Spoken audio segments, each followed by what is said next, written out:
Now let's go to Myanmar, where the military government has accused Aung San Suu Kyi, whose government was overthrown in the coup, of accepting an illegal payment of $600,000, an allegation that they could potentially use to end her political career. Ms Suu Kyi has overwhelmingly defeated the military government in every election since democracy was restored in Myanmar 10 years ago. Here's the moment they made those allegations.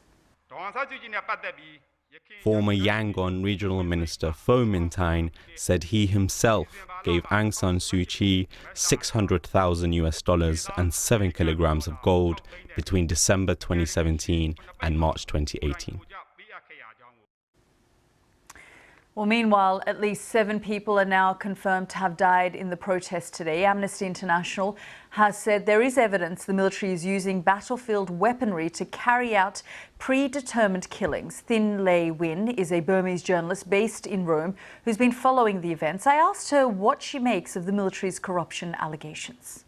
These charges are not unexpected. Since day one, we've expected that, the army or the junta is going to try whatever way they can to try and decimate the NLD and Aung San Suu Kyi. Like you said, they talked about the import-export license over her walkie-talkies. Originally, the coup, the justification for the coup was that there was widespread electoral fraud. And now this is being charged at. I mean, it's ridiculous. Even if that was true, that is not an excuse for a coup.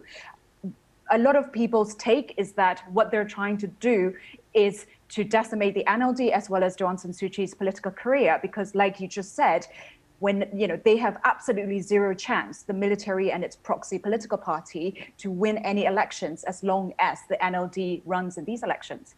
Well, they say that they are on the path to democracy, that there is an election that they are planning. They've also said the international community needs to keep out of our internal affairs.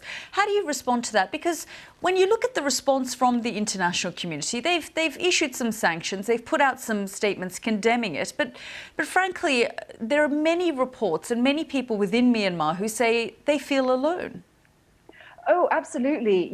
I'm still in touch with a lot of my friends and former colleagues, and they feel extremely frustrated and questioned, what is it going to take for the international community to actually take any kind of action that will make the military stop and listen? Because remember, this charges against, against Suu about the illegal payments came just hours after the United Nations Security Council statement, which condemned the violence. Since then, there has been more killings. So, we've also seen all these footages and images in the last week of protesters being shot and killed, neighborhoods all around the country being terrorized.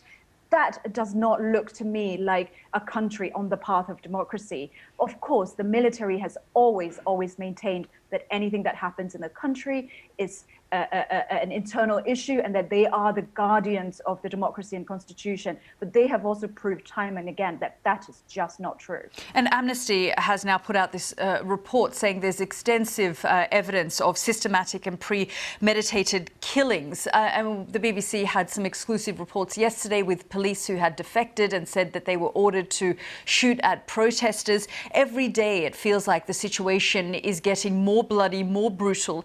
It doesn't feel like an exaggeration when these demonstrators, journalists covering the story say that we go out every day risking our lives.